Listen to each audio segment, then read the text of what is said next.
Ça, c'est tous mes journaux intimes et encore ils ne sont pas tous là. J'écris depuis que j'ai 14 ans dans un journal intime et je vais vous dire aujourd'hui pourquoi je le fais et pourquoi je pense que vous devriez le faire vous aussi.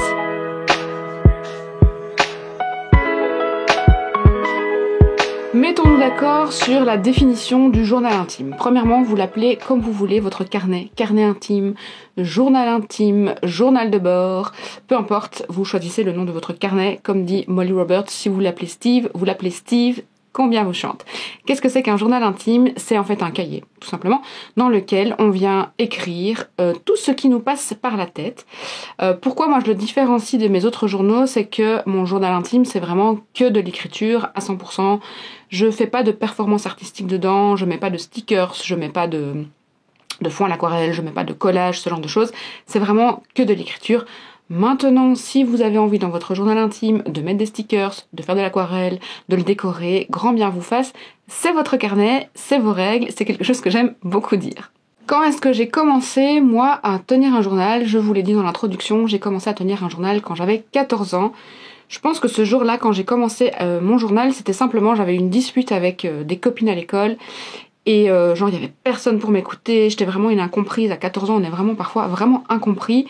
Et j'avais besoin de me défouler. Et donc, j'ai ouvert un cahier. Je crois que c'était même un cahier que j'avais reçu quelques années avant. C'est le genre de carnet qu'on avait avec la petite clé qui sent bon, avec des pages de toutes les couleurs.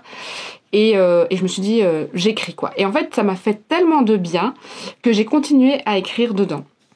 Donc ça, c'est la première raison en fait pour laquelle vous voudriez tenir un journal intime. C'est simplement pour explorer vos émotions, pour vous faire du bien. En fait, votre journal intime, c'est un petit peu comme un ami. Et je dirais même que c'est un peu comme un thérapeute. J'avais lu un jour qu'en fait, pourquoi les thérapies fonctionnent et pourquoi les psychologues fonctionnent, c'est parce que en fait, on verbalise et on sort de nous tout ce qui ne va pas.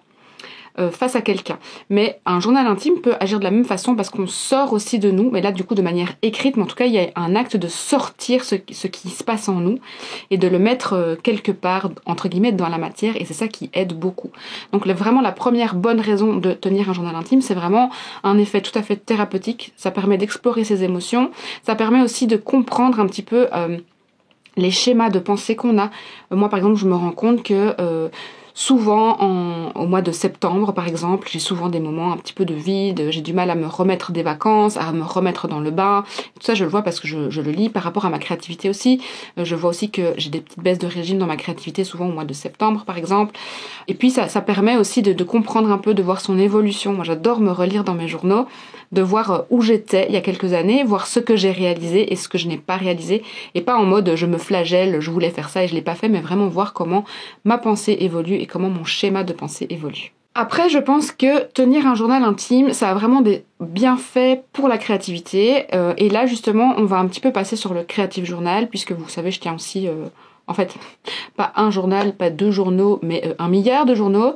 Mais donc je pense que vraiment, tenir un journal, ça a vraiment des bienfaits pour la créativité, surtout si vous commencez dans votre journal intime à mettre justement ce que je disais, des stickers, des printables, à faire du collage, à faire des dessins, à faire vraiment un espèce de compagnon de bord, un vrai journal de bord. Le fait d'avoir un cahier à soi, dans lequel on s'autorise tout, et ça je trouve que c'est super important, que ce soit dans un journal d'intime d'écriture à 100% ou dans un journal plutôt style créatif, c'est vraiment de s'autoriser à tout écrire, à tout explorer, à tout faire. C'est pour ça que moi j'aime bien avoir plusieurs journaux. Avoir par exemple un sketchbook qui va être vraiment plus pour le dessin et le travail fini et la recherche du dessin et de mon style en dessin, un journal style art journal où je vais vraiment plus explorer le collage, le mix média et plein de techniques, un journal d'artiste vraiment plus pour la peinture, et comme ça j'ai vraiment plus les journaux qui sont destinés à avoir des produits finis, des résultats finis et des œuvres finies, et des journaux où c'est le foutoir, où c'est le bazar, où je me lâche, où si je déchire une page, si je rate, je rate. Je pense que c'est vraiment important d'avoir ce type de carnet où on peut vraiment tout s'autoriser. Le journal intime, au niveau de l'écriture, c'est important de ne pas se censurer. Ce journal, il y a personne qui va le lire. Honnêtement, moi, mes journaux, ils traînent partout dans la maison et il y a personne qui les lit. Je sais qu'il y a des gens qui ont toujours un petit peu peur. Oui, mais si mon conjoint tombe dessus et qu'il le lit. Personnellement, c'est une histoire de confiance avec mon avec mon mari, je veux dire, même si on n'est pas mariés, voilà, il va pas aller les ouvrir, il sait que c'est mon petit jardin secret. Ma fille ne va pas non plus dans mes journaux, elle ne va pas les lire. Enfin, pour le moment, de toute façon, elle ne sait pas encore lire, mais même quand elle saura lire, j'ai pas le sentiment qu'elle le fera, parce que je vais lui apprendre aussi que c'est un espace qui est privé. Ça fait partie du respect mutuel, je pense, ça fait partie de la confiance qu'on met entre les personnes avec qui on vit. Et donc, du coup, ce journal, normalement, il n'y a personne qui est censé le lire. Et si jamais quelqu'un le lit, ben vous le planquez à un endroit où on ne peut pas le retrouver, vous le mettez dans un coffre-fort que vous cadenassez. Et donc du coup, vomissez votre haine si vous avez besoin de vomir votre haine, gribouillez, déchirez, collez, faites tout ce que vous voulez, mais soyez vraiment absolument libre dans votre journal. Et justement, quand on se défoule comme ça dans un journal, et il y a plein de techniques, il y a plein de livres qui existent sur le journaling qui permettent un petit peu d'explorer ses émotions et de se poser des bonnes questions. Je pense aussi par exemple au tarot, je trouve que c'est très lié le tarot et le journaling, parce qu'on peut aussi se poser des questions à partir d'une carte de tarot ou faire un tirage de tarot et vraiment venir un petit peu réfléchir à tout ce qu'il y a autour de la problématique qu'on est en train d'explorer. Mais ce journal, ça va vraiment vous aider en fait à comprendre un petit peu mieux la situation dans laquelle vous vous trouvez, les difficultés que vous êtes en train de vivre. Si vous êtes disputé avec quelqu'un, peut-être justement utiliser des techniques de journaling du style de dialogue pour vous aider à comprendre. Alors le dialogue en journaling, c'est par exemple, vous écrivez moi, par exemple, 2 points, je pense que Martine n'a vraiment pas bien fait ce qu'elle devait faire. Et vous répondez, Martine, 2 points. Oui, mais je l'ai fait comme ça parce que j'ai toujours appris comme ça. Et vous menez en fait un dialogue comme s'il y avait 2 personnes, mais tout ça par écrit. Ça, ce sont tous des types de journaling que vous pouvez retrouver dans plein de livres de journaling en particulier. Ou je suis sûre qu'il y a plein de vidéos sur YouTube où vous pouvez retrouver ce genre d'exercice. Moi, sur Pinterest aussi, j'ai un tableau où j'épingle en fait les questions de journaling qu'on peut mettre, mais tout ça en fait, le fait d'écrire ça dans un journal intime, du coup, est vraiment d'être dans l'écriture pure, ça va vraiment aider à comprendre des situations conflictuelles par exemple, et puis même aussi d'autres situations, par exemple, ça peut être aussi utilisé comme outil positif pour donner des goals dans sa vie. Par exemple, j'ai envie d'atteindre tel goal, j'ai envie de devenir joueuse de baseball professionnelle. Ok, très bien, comment est-ce que je peux faire pour arriver jusque-là? J'établis un plan en plusieurs points, enfin tout ce genre de choses. C'est vraiment un outil qui nous aide vraiment dans des situations données de la vie. Maintenant qu'on a vu en fait tous les bénéfices et toutes les bonnes raisons pour tenir un journal intime, comment est-ce qu'on commence à tenir ce journal? En fait, c'est hyper simple. Vous vous trouvez un cahier, vous vous trouvez un stylo, et c'est parti, vous écrivez, c'est tout. Alors moi j'ai quand même quelques conseils par rapport à ça. Le premier conseil, c'est que, alors il y en a qui vont vous dire achetez-vous un beau cahier, allez au magasin, choisissez votre préféré. Moi j'ai le conseil tout à fait inverse. Prenez le premier carnet qui vient, qui n'a aucune valeur. Moi c'est ce que je fais à chaque fois que j'ai envie de commencer un nouveau projet dans un journal, parce que souvent mes projets créatifs sont dans des journaux, peu importe le style de projet. J'utilise toujours un cahier qui n'a aucune valeur, qui ne coûte rien. Bêtement, je vais chez Action acheter un carnet à 1 euro ou à 2 euros. Comme ça, si je rate, parce que je rate moi aussi, comme ça, si je rate, c'est pas grave. J'aurais pas dépensé beaucoup d'argent. Le papier, de toute façon, le papier était dégueulasse, c'est à cause du papier. Ou voilà, j'ai plein de bonnes raisons pour rater. Et du coup, j'enlève tout le côté précieux de ce carnet et de ce journal. Et donc, voilà, il y a aucune pression par rapport à ça. Et aussi, comme ça, si jamais je me rends compte que cette technique ou cette pratique ne me convient pas, c'est pas grave. J'ai pas dépensé beaucoup de sous, de nouveau, et ce carnet servira bien à quelque chose à un moment ou à un autre, à des listes de courses, peu importe. Donc moi, mon conseil, ce serait plutôt d'abord de commencer par quelque chose que vous avez sous la main. Vous allez chez Emma, parce que chez Emma, par exemple, ils ont des très très beaux cahiers pour pas grand chose. Et vous prenez le premier cahier qui vient. Une fois que j'ai établi cette routine dans ce cahier, donc le journal intime, en fait, le beau cahier, il vient après pour moi comme récompense, si je tiens bien cette pratique. Là, on est sur le journal intime de l'écriture, mais ça peut très bien être la pratique du dessin, de la peinture, du collage, peu importe. Si je tiens bien cette pratique, à ce moment-là, j'irai chercher un beau cahier dans lequel je me sens bien et que j'ai vraiment envie de bien remplir. Je pense que c'est vraiment important de dissocier les pratiques je rate et les pratiques je réussis, parce que sinon on se met des pressions de dingue à chaque fois dans ces beaux cahiers et au final on les utilise pas, donc c'est un petit peu dommage. Au niveau du stylo, là aussi j'ai quelques conseils à vous donner. Choisissez un stylo ou un bic qui est confortable pour vous, ou un crayon, peu importe. Moi j'ai remarqué que j'adorais écrire au bic noir, le simple bic de la marque Bic noir, qui glisse relativement bien. Je me suis acheté un stylo noir, un beau stylo, et en fait j'aime pas trop écrire avec parce qu'il gratte un peu et moi c'est quelque chose que j'aime pas trop.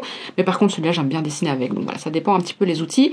Donc commencez par un bic, et c'est possible aussi que c'est le bic parfois qui vous empêche d'écrire. Parce que, je sais pas moi, peut-être que vous avez un flux d'écriture très rapide et que le bic ne glisse pas assez. Donc voilà, n'hésitez pas à explorer un petit peu les bics. Mais bon, pour commencer, prenez évidemment le premier truc que vous avez. Et voilà, et donc de nouveau, pareil au niveau des types de papier dans les cahiers. Il y a des cahiers qui glissent plus et des cahiers qui glissent moins. Et donc ça, il faudra un petit peu explorer au fur et à mesure que votre pratique évolue. Et quand est-ce qu'on écrit dans son journal? Comment est-ce qu'on le tient? Est-ce qu'on écrit tous les jours? Est-ce que on écrit une fois par semaine? Est-ce qu'on écrit tous les matins? Alors là, en fait, il y a plein de conseils. Je pense par exemple à Julia Cameron qui a écrit un livre Libérez votre créativité que je n'ai personnellement pas aimé, qui conseille de faire les pages du matin, donc tous les matins au lever, d'écrire 3 pages en continu, 3 pages A4 en continu et de vider toutes ses pensées. C'est quelque chose que je n'ai jamais fait, que j'ai essayé et que je n'ai pas tenu. De nouveau, c'est hyper libre, il n'y a pas de tu dois ou tu dois pas, c'est vraiment important, c'est votre cahier, votre journal, vos règles, je le répète encore une fois. Moi, dans mon journal intime, c'est vraiment par période. Il y a des périodes où je vais écrire tous les jours dedans. Il y a des périodes où pendant de longs mois, je ne vais pas écrire dedans. Et donc, du coup, je vais écrire par exemple, dans mon journal créatif où j'ai envie d'avoir un petit peu de couleurs et de gaieté, de printable et tout ça. Par contre, ce qui est certain, c'est que pour ma part, mon journal intime est dans un tiroir de ma table de nuit et j'écris toujours le soir dedans avant d'aller dormir. Généralement, mon journal intime, il me sert un petit peu à débriefer de ma journée. Il me sert un petit peu si j'ai eu une mauvaise journée ou si justement j'ai eu des disputes ou si j'ai des émotions qui sont pas très agréables. Il me sert justement à comprendre un petit peu ces émotions, à faire le vide, à tout mettre, à me défouler et à tout mettre dedans. Donc du coup, j'écris un petit peu, quand je le sens. C'est déjà arrivé que pendant 6 mois, j'écrivais pas du tout dans mon journal, mais au final, aujourd'hui j'ai 40 ans et j'en tiens un depuis que j'ai 14 ans, donc j'ai quand même une pratique très régulière du journaling. Mais pour moi, régulière ne veut pas dire tous les jours. Donc là, c'est un petit peu à vous de vous écouter. Maintenant, je pense que quand on se lance et que c'est une toute nouvelle pratique, au début, il y a un certain inconfort et il va falloir passer outre cet inconfort. C'est-à-dire qu'au début, il va peut-être falloir un petit peu se forcer à tenir un petit peu plus que 7 jours. On dit d'ailleurs que pour établir une nouvelle habitude, on a besoin de 21 jours. Il y a plein de programmes en 21 jours, c'est pas pour rien, ça a été prouvé scientifiquement qu'il faut 21 jours. Donc moi, je vous conseille quand même d'essayer pendant 21 jours de tenir un journal et de tenir bon. Une fois que la routine va être installée, une fois que la pratique va être installée, ça va venir tout seul et ça va tellement être dans votre vie qu'en fait, vous n'allez pas vous arrêter, c'est promis. Donc voilà, mais ne vous mettez pas la pression de je dois écrire tous les jours, je dois écrire autant de pages, je dois écrire autant de mots.